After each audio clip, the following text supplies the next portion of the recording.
오늘 5월 첫째 주, 가정의 달 첫째 주 어린이주일인데요. 밖에 비가 와서 좀 그러는지 조금 이렇게 기분이 다운되는 것 같아요. 그래서 재밌는 얘기 하나 해드리고서 하는 말씀 전하겠습니다. 어린이주일을 맞이해서 어떤 목사님이 교회 학교 아이들이 성경 공부를 잘하는가 가가지고 이제 애 하나 붙잡고 물었습니다. 야, 여리고성은 누가 함락시켰냐, 무너뜨렸냐 그랬더니 목사님 저는 절대로 안 했는데요. 그래서 선생님들 붙잡고 목사님이 이거 여리고성을 누가 함락시키냐고 하면은 대답이 나올 줄 알았는데 애가 그렇게 선생님들 불러가지고 물었습니다. 선생님들, 아니 내가 이만저만 해가지고 교회학교회를 붙잡고 여리고성은 누가 함락시켰느냐 했더니 그 아이가 절대 나는 안 그랬다고, 어떻게 이렇게 교육시켰느냐 그랬더니 선생님들이 우리는 절대 그렇게 교육시키지 않았는데요. 그래서 이제 장로님들 불러가지고 얘기했습니다. 장로님들, 큰일 났다고. 내가 교회학교 가가지고 이렇게 물었는데 애들이 나는 절대 안 했다고 그러고 선생님도 그렇게 안 가르쳤다고 그러고 이거 어떻게 하면 좋겠나 했더니 장로님들이 그러시더래요. 우리가 변상할게요.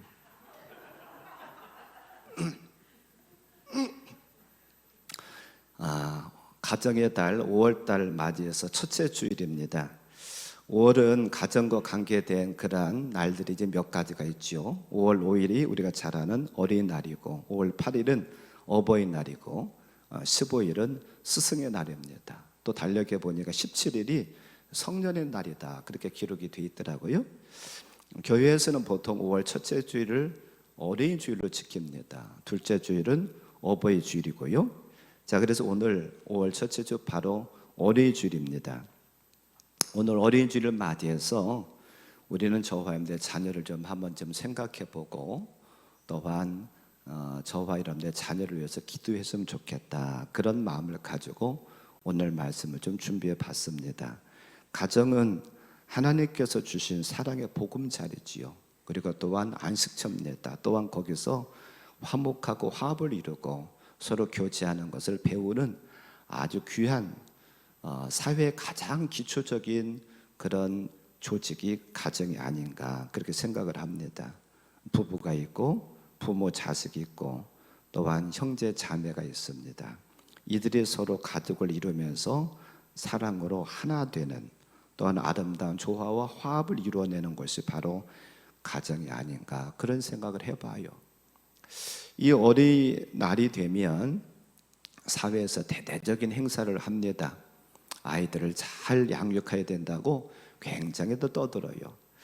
근데 올해는 코로나가 있어서 작년도 그랬습니다. 올해는 코로나가 있어가지고 그런 행사들이 많이 축소되고 취소된 그런 곳들이 많이 있는 것 같아요. 어린이날이 되면 그렇게 5월달 어린이날이 되면 그렇게 많이 애들에 대해서 얘기를 하는데 우리의 주변에서 들려져 오는 얘기들을 보면 참 가슴 아픈 그러한 일들이 뉴스에 보도되는 것을 보게 됩니다. 어린이집에 선생님이 아이를 학대했다든지 또 어떻게 해서 아이의 생명을 앗아갔다든지, 또 직접 아이를 낳은 부모가 아이를 어떻게 했다든지, 최근에도 그런 보도들이 있었던 것을 여러분들이 아마 기억을 할 겁니다. 그래서 우리가 참 아이들을 잘 돌봐야 될 텐데 말은 우리가 그렇게 하지만 그렇게 살지 못하는 우리의 모습이 아닌가, 그런 생각을 해요. 행사도 중요하고 또한 구호도 중요하지만 더 중요한 것은 우리가 진정 그들을 사랑으로 대하는 마음이 더 중요하지 않겠나, 그런 생각을 해봅니다. 마태복음 19장 14절에서 예수님께서 이렇게 말씀하세요. 어린 아이들 용납하고 내게 오는 것을 금하지 말라. 천국이 이런 사람이 거치니라 라고 예수님께서 그렇게 말씀하셨습니다. 예수님께서 어린 아이들을 귀하게 여기셨다고 한다고 하면 바로 저와 여러분들도 아이들을 귀하게 여기고, 또한 우리뿐만 아니라 우리 가정에서도 교회에서도 또한 이 국가에서도 아이들을 소중하게 여겨야 되리라고 생각을 합니다. 오늘 어린이주일을 맞이해서 저는 사무엘상 1장부터 4장에 나오는 두 가정을 좀 생각해 보려고 해요. 거기에 보면 좀 대비되는 두 가정이 나옵니다. 엘리 가정이 나오고 또한 엘가나의 부인이 한나였는데 우리가 엘가나보다는 한나로 더 잘 알려져 있습니다. 그래서 엘리 제사장의 가정과 또 한 가정 엘가나의 가정, 즉 한나의 가정을 서로 비교해 보면서 우리가 한번 말씀을 통해 생각해 보고, 그러면 과연 우리는, 저와 여러분들은 어떻게 우리의 자녀들을 잘 양육해야 될 것인가. 그래서 오늘 말씀을 자녀를 어떻게 기를까 한번 고민해 보면 그런 계기가 됐으면 좋겠다, 그런 생각을 해봅니다. 아무쪼록 우리가 오늘 말씀을 생각하면서 우리의 자녀들을 기도하는 마음 자세를 가지고 우리의 마음에 품는 그런 마음 자세를 갖기를 바라고, 또 한편으로는요, 이 교회에서도 아이들이 있습니다. 꼭 내 자녀가 아니라 할지라도 어찌 보면 영적으로 생각해 본다고 하면 그들도 내 자녀가 아닌가. 그리고 또한 영적으로 생각해 본다고 하면 이제 교회 나와서 신앙생활한 지 얼마 안 된 분들이 우리 영적인 자녀가 아닌가, 그런 생각을 해봐요. 그래서 우리가 두 가지 면에서 우리 육신적인 자녀를도 좀 생각해 보기를 바라고, 영적인 자녀를 좀 생각해 보면서 우리는 그들을 어떻게 길러야 될 것인가 한번 고민해 보는 그런 시간이 됐으면 좋겠습니다. 오늘은 말씀이 좀 많아서 제가 저 자막에 안 띄우고 여러분들 좀 할 수만 있다고 하면 사무엘상 1장부터 4장, 아까 제가 사무엘상이라고 했나요? 잘못 말씀드렸던 것 같은데 열왕기상 이런 것 같은데 사무엘상 1장부터 4장에 나온 두 가정입니다. 그래서 거기를 좀 필수가 있다고 하면 이런 피시고사는 제 성경으로는 구약 성경 408페이지네요. 거기가 사무엘상 1장이 나오는데 1장부터 4장에 나오는 두 가정의 얘기를 좀 해보려고 합니다. 첫째로는 엘리 가정입니다. 엘리는 그 당시에 대제사장이었습니다. 그에게는 두 아들이 있었는데 홈리라고 하는 아들과 비느하스라고 하는 아들, 두 아들이 있었어요. 그런데 이들 가정은 아버지 엘리가 대제사장, 또한 홈리와 비느하스라고 하는 두 아들은 그 당시에 제사장이었습니다. 어찌 보면 오늘날의 목회자 가정이다. 또한 목회자 가정뿐만 아니라 대를 이어서 목회자가 나온 가정이다, 그렇게 얘기를 할 수가 있어요. 그런데 하나님께서 그 가정을 어떻게 평가하셨느냐, 사무엘상 2장 12절입니다. 거기 한번 보지요. 사무엘 찾으셨다고 하면 같이 한번 봐요. 사무엘상 2장 12절 같이 읽습니다. 엘리의 아들들은 행실이 나빠 여호와를 알지 못하더라. 아멘.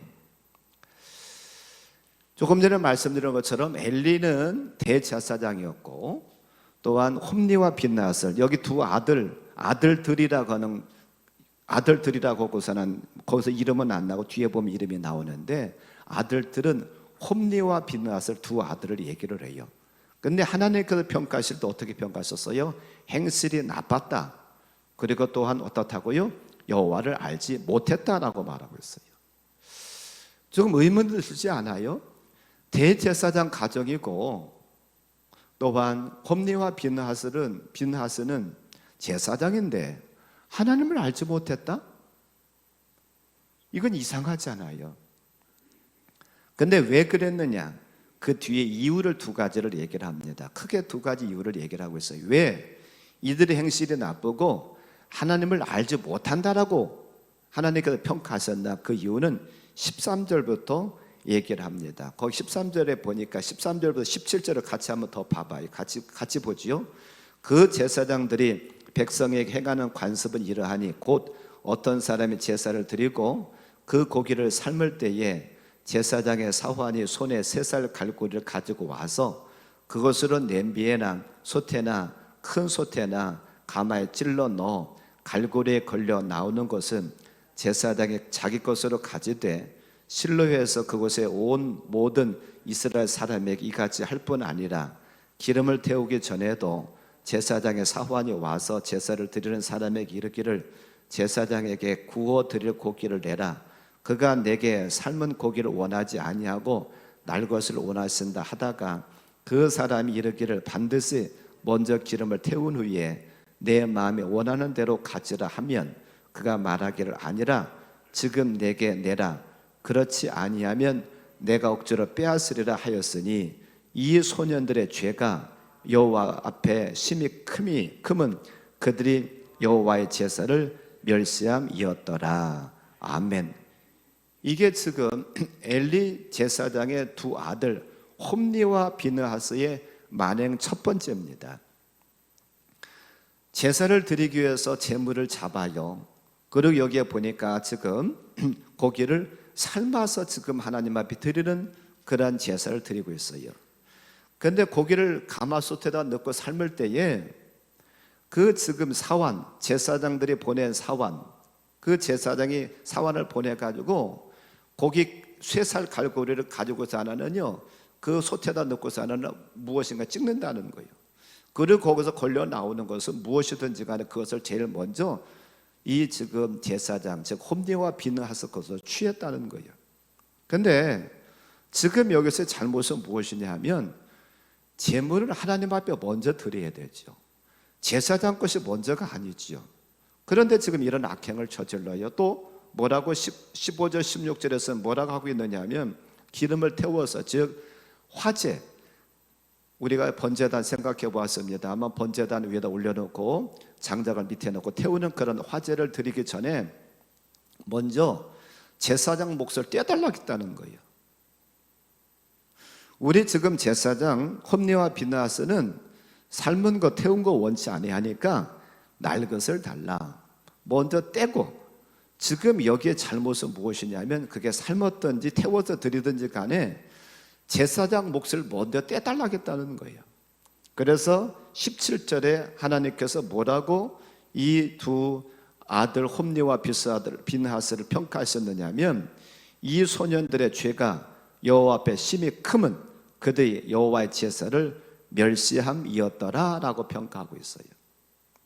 그래서 앞에서 12절에서 그들이 여호와를 알지 못하더라라고 평가했던 거예요.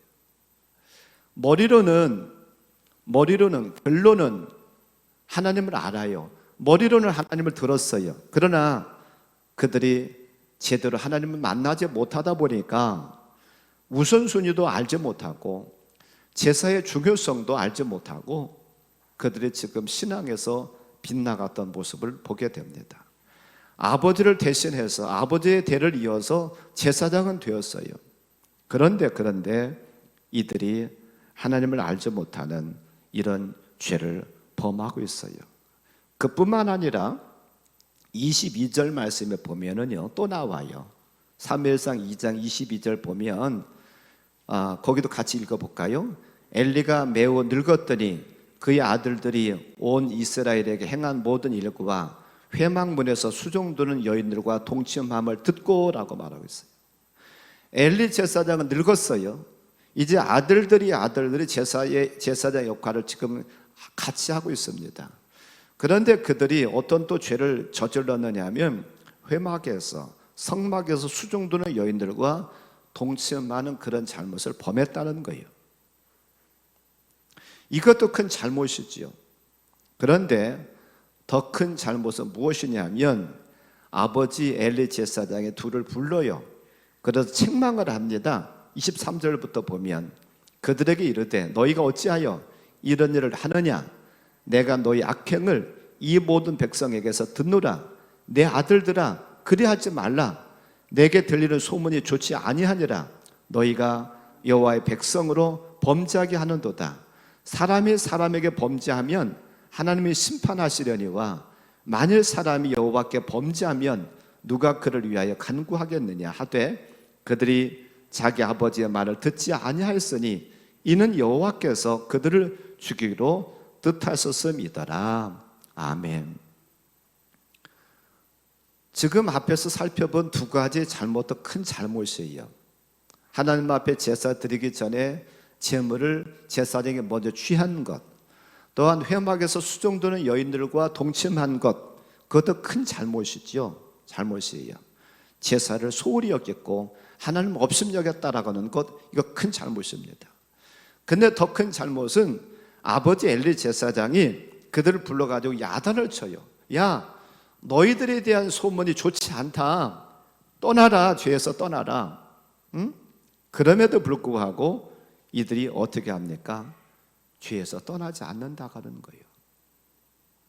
말씀을 듣고도 잘못의 지적을 받았음에도 불구하고 그들이 그 잘못에서, 그 죄에서 떠나지 않아요. 즉 우리는 말하면 회개하지 않습니다. 분명히 아버지 대제사장 엘리 제사장의 말씀을 주었어요. 야, 그러면 안 돼. 그러면 하나님께서 좋아하시지 않는 길이다. 하나님께서 참 가슴 아픈 일이고 너희들 그러면 하나님께 진노하셔. 떠나, 그 자리에 떠나 라고 했는데도 불구하고 그들이 떠나지를 않아요. 그래서 보세요. 참 그 가정에 가슴 아픈 저주가 선포가 됩니다. 2장 29절부터 보면 29절부터 34절에 보면 이렇게 말씀하고 있어요. 거기도 같이 좀 볼까요? 너희는 어찌하여 내가 내 초소에서 명령한 내 제물과 예물을 밟으며 내 아들들을 나보다 더 중히 여겨 내 백성 이스라엘이 드리는 가장 좋은 것으로 너희들을 살찌게 하느냐. 그러므로 이스라엘의 하나님 나 여호와가 말하노라. 내가 전에 내 집과 내 조상의 집이 내 앞에 영원히 행하리라 하였으나 이제 나 여호와가 말하노니 결탄코 그렇게 하지 아니하리라. 나를 존중 여기는 자를 내가 존중 여기고 나를 멸시하는 자를 내가 경멸하리라.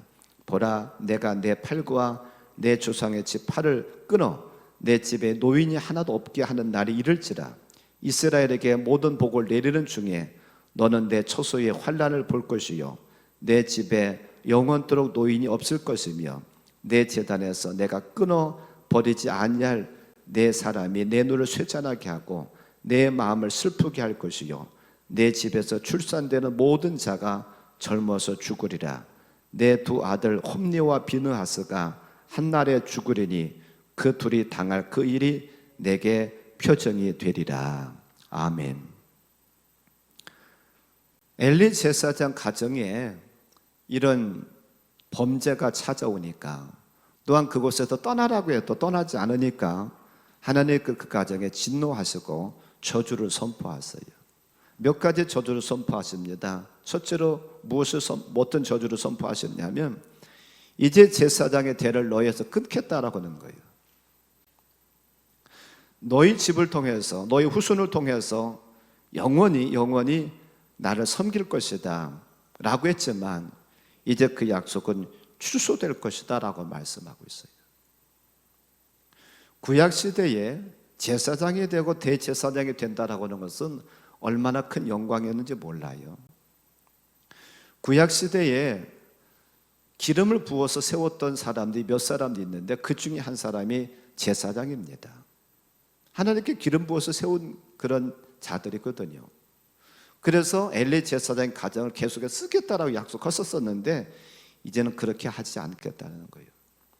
그 약속이 취소됐다는 거예요. 하나님께 영광 돌렸던 제사장의 대제사장의 그런 직책이 박탈당하는 것을 봐요. 빼앗기는 것을 봐요. 비극이지요. 그뿐만 아니라 또 어떤 비극이 찾아오게 되느냐 하면 31절에 보니까 내 집에 노인이 하나도 없게 하는 날이 이를 것이다 라고 말씀하고 있어요. 또 32절에서도 노인이 없을 것이며 33절에서도 내 집에서 출산되는 모든 자가 젊어서 죽으리라 라고 말하고 있어요. 단명하겠다는 거예요. 이것도 참 가슴 아픈 일이지요. 오래 사는 것, 장수하는 것도 큰 복인데 하나님께서 진노하셔서 그 가정에 노인으로 오랫동안 사는 사람 없게 할 것이다. 젊어서 세상을 다 떠날 것이다 라고 말씀하고 있어요. 그리고 또한 직접적인 죄를 저질렀었던 홈리와 비느하스는 한날에 죽음을 맛볼 것이다 라고 말씀하십니다. 그런데 이 말씀이 어디에서 이루어지느냐 하면 4장에 보면 그대로 이루어져요. 4장 11절부터 22절 말씀까지 보면 그 하나님께서 2장에서 저주하셨던 그 범죄의 결과로 저주하셨던 그 내용이 그대로 다 이루어지는 것을 봅니다. 거기 11절을 보죠. 11절에 보니까 하나님의 괴는 빼앗겼고 엘리의 두 아들 홈리와 비나하스는 죽임을 당하였더라. 먼저 홈리와 비나하스 한날에 동시에 죽는, 블레셋이 그날을 쳐들어와요. 그래서 그들은 이 홈리와 비나하스가 법궤를 메고서는 전쟁터에 나갑니다. 성경에 보면 종종 전쟁터에 법궤를 메고 갔던 적이 있었어요. 왜 그러냐면 법궤를 메고 간다는 것은 하나님께서 우리와 함께 하시고 하나님께서 우리를 위해서 싸우실 것이다 라고 하는 기대를 하고서는 그들이 메고 나가는 거예요. 그런데 도리어 법궤를 빼앗겼습니다. 블레셋에게 법궤를 빼앗겨요. 그리고 그 법궤를 메고 나갔었던 홈리와 비나하스는 한날에 죽어요. 그리고 이 엘리 제사장, 엘리 대제사장은 이 전쟁터에서 들려오는 비극, 이 얘기를 듣고서는요, 그는 또한 죽습니다. 18절 말씀에 보니까, 4장 18절 보니까 하나님의 괴를 말할 때에 엘리가 자기 의자에서 뒤로 넘어져 문 곁에서 목이 부러져 죽었으니 나이가 많고 비대한 까닭이라. 그가 이스라엘 사사가 된 뒤 40년이었더라. 아멘. 아들들이 먼저 죽고, 참 그들이 소중하게 여겼었던 법궤가 빼앗기고, 홈리와 비나하스 두 아들 죽고, 그 슬픈 소식, 법궤 빼앗겼습니다, 당신의 아들들도 전쟁터 죽었습니다 라고는 말을 듣고서는 이 아버지 엘리 대제사장의 충격을 받아가지고 뒤로 넘어져서 그도 죽는 것을 봐요. 그뿐만 아니라 19절 보면 엘리로 얘기하면 며느리, 비느하스로 얘기하면 아내, 그가 아이를 낳았는데 굉장히 힘들게 납니다. 그리고 그의 이름을 무엇이라고 칭하느냐 하면 21절 말씀 보니까, 4장 21절에 보니까 이르기를 영광이 이스라엘에서 떠났다 하고 아이 이름을 이가봇이라 하였으니 하나님의 괴가 빼앗겼고 그의 시아버지와 남편이 죽었기 때문이며 라고 말하고 있어요. 영광이 떠났다는 거, 이가봇이라고는 아들을 낳았는데 그 아들의 이름을 이가봇이라고 했어요. 그 이가봇이라고는 그 이름의 뜻은 영광이 없다, 영광이 떠났다라고는 뜻입니다. 하나님께서 그 가정에서 떠났다는 거예요. 영광이 떠났다고 하는 거예요. 얼마나 비참합니까? 대제사장의 가정에 왜 이런 비극이 찾아와요? 참 안타까워요. 저는 오늘 이 말씀을 준비하면서 참 엘리 제사장의 가정이 너무나도 비극이고 너무나도 참 가슴이 아프다, 그런 생각을 해봤어요. 영광된 가정이었잖아요. 제사장이 나오고 대제사장이 나오는 그런 영광된 가정이었잖아요. 그런데 한순간의 잘못으로, 저는 이따 결론에서 이 얘기를 하고 싶습니다만, 엘리 제사장이 어려서부터 홈리와 비느하스를 잘 교육했다고 한다면 이들이 중간에 그렇게 했었을까? 저는 그런 안타까움이 있어요. 자, 어쩌다 엘리 제사장 가족은 이만큼 생각해 보고요. 두 번째, 거의 동시대를 살았던 가정이 누구의 가정이냐면 엘가나의 가정입니다. 1장 말씀에 보니까 1장 1절에 보면 엘가나가 나와요. 1장 1절과 2절에 보니까 에브라임 산지 라마다임 소빔에 에브라임 사람 엘가나라 하는 사람이 있었으니 그는 여로함의 아들이요 엘리후의 손자요 도후의 증손이요 숲의 현손이더라. 그에게 두 아내가 있었으니 한 사람의 이름은 한나요 한 사람의 이름은 분닌나라.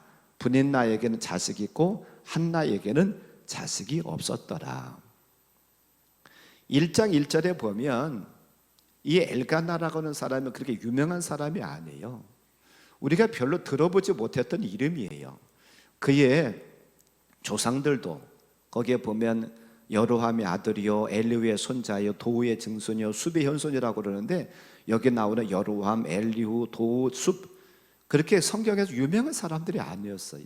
그냥 무명의 가정입니다. 무명의 가정인데 그 가정에 엘가나라고 하는 남편에게 아내가 둘이 있어요.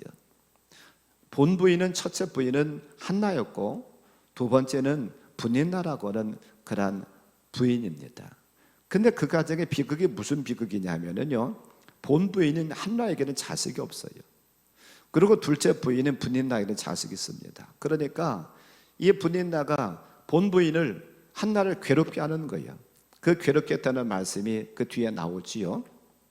괴롭게 합니다. 6절 말씀이니까 1장 6절 말씀이니까 여호와께서 그에게 임신하지 못하게 하심으로 그의 적수인 분인나가 그를 심히 격분하게 하여 괴롭게 하더라. 그럴 수밖에 없는 것이 구약 시대는 자식이 있다라고 하는 것이요, 하나님 복을 받았다는 증거였었거든요. 그러니까 한나에게는 자식이 없으니까 이 분인나가 자꾸 괴롭히는 거예요. 애도 못 낳는 여자가 하면서 자꾸 괴롭히는. 그렇게 이 한나가 얼마나 괴롭겠어요. 얼마나 가슴 아프겠어요. 그래서 한나는 여호와의 집에 성전에 올라가서 하나님 앞에 간절히 기도합니다. 근데 간절히 기도하는데 입은 딸싹거리지 않고서 하나는 그냥 속으로 기도했는가 봐요. 그러니까 이 엘리 제사장이 오해를 합니다. 그래서 이 한나에게 뭐라고 그러냐면, 야, 술 좀 그만 먹어라. 술 좀 그만 먹어. 거기 1장 12절 13절에 보니까 그가 여호와 앞에 오래 기도하는 동안에 엘리가 그의 입을 주목한즉 한나가 속으로 말하며 입술만 움직이고 음성은 들리지 아니하므로 엘리는 그가 취한 줄로 생각한지라. 그의 마음을 토로해 놓는데 소리가 나오지 않고서는 속으로 기도하다 보니까 알지 못했던 엘리 제사장은 그가 술에 취한 줄 알았어요. 그래서 술을 끊으라는 거 14절에 보니까 엘리가 그에게 이르되 내가 언제까지 취하 있겠느냐, 포도주를 끊으라 하니. 한나가 대답합니다. 제사장님, 내가 지금 술 취한 게 아닙니다. 내 지금 마음이 너무나도 아파서 내 심정을 하나님 앞에 토할 뿐입니다. 그랬더니 엘리가 그에게 축복을 해요. 17절 말씀이니까 엘리가 대답하여 이르되 평안히 가라. 이스라엘 하나님이 내가 기도하여 구한 것을 허락하시길 원하노라 하니 이르되 당신의 여종이 당신께 은혜 입기를 원하나이다 하고 가서 먹고 얼굴에 다시는 근심빛이 없더라. 그리고 이렇게 기도하고 엘리 제사장이 축복을 받고서 나는 돌아와서 19절 20절에 보니까 그들의 아침 일찍 일어나 여호와 앞에 경배하고 돌아가 라마의 자기 집에 이르니라. 엘가나가 그의 아내 한나와 동침하며 여호와께서 그를 생각하신지라. 한나가 임신하고 때가 이름이 아들을 낳아 사무엘이라 이름하였으니 이는 내가 여호와께 그를 구하였다 함이더라. 아멘. 자, 한나가 아이가 없는 그러한 가정에서 한나가 아이를 낳죠. 그리고 아이를 갖기 전에 하나님 앞에 서원을 합니다. 하나님, 내게 아들을 주시면 이 아들에게 삭도를 대지 않겠고 삭도를 대서 머리를 깎지 않겠고 또한 이 아이가 자라면 하나님의 성전에다가 드리겠습니다라고 약속을 해요. 그리고 그 약속을 이루어 드리는 것을 봐요. 그리고 우리가 잘 아는 이 아들이 누구냐면 사무엘 선지자입니다. 두 가정이 비교가 되지 않나요? 엘리 제사장의 가정은 좋은 데서 출발했어요. 그러나 비극으로 끝났습니다. 그러나 한나의 가정은 무명, 이름 없었던 가정이에요. 그런데 끝은 좋아요. 무엇이 그렇게 다르게 했을까요? 이따 결론에서 제가 말씀드리겠습니다. 그럼 세 번째로 우리는 자녀를 어떻게 길러야 될 것인가 한번 고민해 보는 시간 갖기를 원하는데 몇 가지의 통계 자료를 보고 제가 결론을 말씀드리겠습니다. 통계 자료 좀 띄워줄 수 있으면 좀 띄워줘 볼까요? 자, 이게 뭐냐면 이게 목회 데이터 연구소라고는 그곳에서 나온, 이제 뭐 그 뒤에는 출처는 다 있는데요. 지난번에 그 코로나 이후 시대에 어떻게 교회를 또 성도를 이렇게 돌봐야 될 것인가 그런 세미나가 있어서 갔을 때 보았던 자료인데요. 거기서 따온 자료인데 한번 이걸 봅니다. 이게 이제 통계 자료인데 한국 교회가 가족 종교화되고 있다. 이게 무슨 얘기냐면 중학생들을 중심으로 해가지고서 나는 설문조사를 한 거예요. 중학생들 믿는 아이들을 조사했는데, 믿는 아이들 중에 그래도 부모가 한쪽이라도 59%는 부모 모두가 예수를 믿는다, 기독교인이다. 그리고 3%는 아버지만 기독교인이다. 그리고 23%는 어머니만 기독교인이다. 그렇게 대답을 한 거예요. 나머지 15%는 부모 모두가 예수를 안 믿는 아이들이 예수 믿는다. 그러니까 저것을 보면서 우리가 알 수 있는 것은 무엇이냐면요, 예수 믿는 가정에서 예수 믿기가 쉽다는 거예요. 그러니까 요즘 안 믿는 가정에서, 불신자 가정에서 애들이 예수 믿기는 너무나도 어렵다는 거예요. 그 옆에 것을 또 봐봐요. 거기 보면 교회 출석을 언제부터 했는가? 부모님 따라서 어렸을 때부터. 이 비율이 69%입니다. 가장 높아요. 그리고 친구나 선후배가 전도했던 거, 또한 가족이나 친척이 전도한 것, 이웃이 전도한 것, 스스로 나온 것은 3%밖에 안 됩니다. 자, 부모님 따라서 어렸을 때부터, 언제서부터 예수 믿는 게 가장 좋겠어요? 어려서 부모의 품에 있을 때에 가르치는 것이 가장 좋습니다. 또 다시 다른 것을 또 보지요. 다음 것을 보아주세요. 요즘 교회를 안 나가는 성도를 가르쳐서 가난한 성도라고 그러는데, 언제 교회를 많이 떠나는가? 애들이 예수를 믿다가 어려서부터 예수를 믿어요. 그런데 어떤 계기가 되고 그러면 자꾸 교회를 떠난다는 거예요. 자, 그러면 언제 제일 많이 떠나는가? 제일 큰 막대 그래프가 뭐냐면요, 중학교 때 많이 떠난대. 25% 아이들이, 25%가 중학교 때 많이 떠난다는 거예요. 중학교 들어가면서. 초등학교 때는 그래도 교회학교 잘 나왔었는데, 이제 중학교 들어가면서 많이 떠나는 비율이 25%, 100명 중에 25명이 떠난대요. 그리고 또한 그것보다 더 많이 떠나는 시기는 언제예요?